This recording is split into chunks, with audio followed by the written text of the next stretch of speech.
ឆាក្តៅសាច់មិនមកមុខនេះគឺថាងាយស្រួលធ្វើទេបងប្អូនហើយនិយាយពីថារសជាតិវិញបងប្អូនអើយលើកមីដៃអោយបាយប្រមាណចានក៏មិនសល់ដែរមើលតែរូបរាងទៅបងប្អូនអើយតំណងណាស់សួស្ដីបងប្អូនទាំងអស់គ្នាស្វាគមន៍មកកាន់ប្លុកធ្វើម្ហូបថ្ងៃនេះគឺខ្ញុំនឹងមកធ្វើ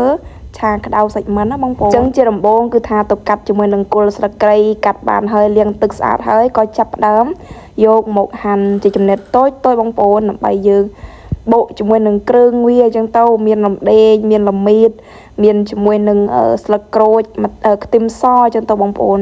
ហើយនេះគឺមិនដែលខ្ញុំនឹងធ្វើម្ហូបថ្ងៃនេះអូធំណាស់បងប្អូនអើយមិននេះប្រហែលជា1គីឡូជាងបងប្អូនបោចរួមបោចអើយវាអស់ទៅនោះតែធំដដែលហើយនិយាយពីថាមើលទៅឡើងខ្ចីលហកមើលបោចមិនរួចរាល់ហើយខ្ញុំក៏ចាប់ផ្ដើមបង្កាត់ភ្លើងចោលសិនបងប្អូននេះជាទិដ្ឋភាពជុំវិញចង្ក្រានបាយមើលទៅឡើងធម្មជាតិស្ងាត់អស់គល់ស្លឹកគ្រៃមើលតែគ្រប់ល្មមហើយបងប្អូនខ្ញុំក៏ចាប់ផ្ដើមមកហាន់ជាមួយនឹងល្មៀតរបស់យើងសិនល្មៀតថ្ងៃនេះក៏ថាពីលើងល្អទេបងប្អូនហាន់ល្មៀតរួចក៏មកហាន់ជាមួយនឹងស្លឹកក្រូចចាដាក់ទៅមកតាមដែលបងប្អូនចូលចិត្តថ្ងៃនេះគឺខ្ញុំដាក់រៀងច្រើនតែបងប្អូនដោយសារតែមិនធំដែរអញ្ចឹងគឺថាយើងបុកគ្រឿងឲ្យរៀងសំណំតូឲ្យចូលជាតិវាឆ្ងាញ់ហើយមានបន្ថែមជាមួយនឹងរំដេងចិត្តចំណិតតូចតូចបន្ទាប់មកខ្ញុំក៏ចាប់ផ្ដើមមកបកជាមួយនឹងខ្ទឹមសចាយើងបកឲ្យច្រើនកំពឹសទៅបងប្អូនដាក់ខ្ទឹមកាន់តែច្រើនឆាយើងគឺថាកាន់តែឈ្ងុយបន្ថែមទៀតបន្ទាប់ពីផ្សំគ្រឿងអស់ហើយបងប្អូនខ្ញុំក៏ចាប់ផ្ដើមយកមកបុកអានេះមិនមែនបុកទេបងប្អូនគេហៅកិនកឡុចាឯងចាដោយសារឥឡូវគឺយើងបាក់បុកក៏បានដែរកិនស្រួលជាងបន្ទាប់មកមីងរបស់ខ្ញុំក៏ចាប់ផ្ដើមមកហាន់ជាមួយនឹងសាច់របស់យើងសាច់មឿនមានគ្រឿងក្នុងមានសាច់មឿនបងប្អូននិយាយទៅមើលទៅបងប្អូនអើយសាច់មឿននេះគឺថាល្អមែនទេឡើងខ្ចីរបួសអស់និយាយពីថាមើលទៅសាច់វាគឺថាស្រស់ល្អមែនទេបងប្អូនដោយសារតែមិនហ្នឹងគឺថាដាក់ចំណៃដល់នៅបងប្អូនអញ្ចឹងគឺថា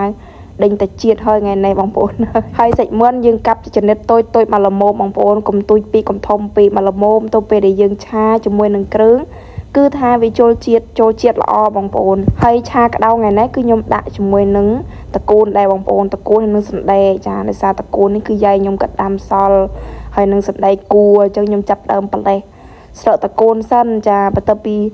យើងប៉លេះអស់ហើយបងប្អូនខ្ញុំក៏ចាប់ដើមលាងទឹករួចគឺយើងចាប់ដើមហាន់ជាចំណិតតូចទៅបងប្អូនមួយក្នាត់ហាន់តកូនហាន់ជាមួយនឹងសណ្ដែកគួរយើងអញ្ចឹងទៅបងប្អូនចាយើងយកទៅដាក់ប៉លេលាយខ្លះអញ្ចេះគឺឆ្ងាញ់បងប្អូនចាខ្ញុំចាប់ផ្ដើមហាន់ជាចំណិតតូចហើយហាន់តកូនរួចគឺមកហាន់ជាមួយនឹងសណ្ដែកគួរក៏ខ្ចីល្អតកូនក៏ខ្ចីល្អដោយសារតែវាទឹកភ្លេងនៅបងប្អូនភ្លេងតែ1មេ2មេប៉លេមិនខ្វះហូបទេនៅស្រុកភូមិខ្ញុំឲ្យតែយើង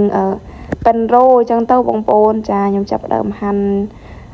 ន់រួចហើយក៏មកមើលគ្រឿងដែលខ្ញុំបានកិនហ្នឹងគឺរួចហើយបងប្អូនយើងដាក់គ្រឿងឲ្យហើយទៅបងប្អូនដាក់ជាមួយនឹងម្សៅស៊ុបស្កររ៉តឌីឲ្យដាក់ហើយទៅក្នុងគ្រឿងនោះបន្ទាប់មកបន្លែដែលខ្ញុំហាន់មាញ់គឺយកមកលាងទឹកវាបានស្អាតសិននិយាយពីថាខ្ចីល្អណាស់បងប្អូនអើយឡើងលពោះអស់បន្ទាប់មកទៀតគឺដល់វាយើងចម្អិនឲ្យបងប្អូនដាក់ដាំឆ្នាំងបន្តិចហើយចាក់ខ្លាញ់បន្តិចចូលបន្ទាប់មកយើងរំលីងគ្រឿងដែលយើងបានបុកនោះសិនបងប្អូនរំលីងរួចហើយមើលតាគ្រឿងរបស់យើងឈ្ងុយហើយយើងក៏ចាប់ផ្ដើម